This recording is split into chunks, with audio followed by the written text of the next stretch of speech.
Hello friends, welcome to my channel Joy amazing facts. గడిచిన సంవత్సరం ఎలా గడిచిందంటే మనం ఎన్నో ఆశలతో ఏదో సాధించాలనే ప్రారంభించుంటాము. ఎన్నో ప్లాన్స్ వేసుకున్నాము. స్టార్టింగ్లో చాలా బాగా పాటిస్తాము. కానీ కొన్ని రోజులు గడిచేసరికి ఏం ప్లాన్స్ వేసామో కూడా మనకు గుర్తుండదు. ఏం ప్లాన్స్ వేసాము, ఏం చేసాము అని ఆలోచించే లోపే 6 నెలలు గడిచిపోతుంది. నెక్స్ట్ 6 మంత్స్లో అయినా మనం అనుకున్నవి చేయాలి, అనుకున్నవి సాధించాలని మళ్ళీ ప్రారంభిస్తాము. మన ప్లాన్స్ ఎంతవరకు చేసాము, ఏం చేసాము అని తిరిగి చూస్తే అవి ప్రారంభంలోనే ఆగిపోయి ఉంటాయి.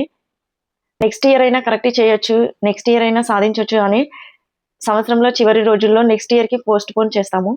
ఏదేమైనా కానీ గడిచిన సంవత్సరం మనకు ఏదో ఒక ఎక్స్పీరియన్స్ ఇస్తుంది, ఏదో ఒకటి నేర్పిస్తుంది అండ్ ఏదో ఒక కొత్త మలుపు తిరిగే ఉంటాము. గడిచిన కాలాన్ని ఎలాగో మనం తీసుకురాలేము, గడిచిన దాన్ని మనం మార్చలేము. కాబట్టి నెక్స్ట్ ఇయర్ అయినా మనం సక్సెస్ఫుల్గా ఉండాలి అంటే, మనం అనుకున్నది సాధించాలంటే నా వీడియో ఫాలో అవ్వండి. Thank you. Please subscribe my channel.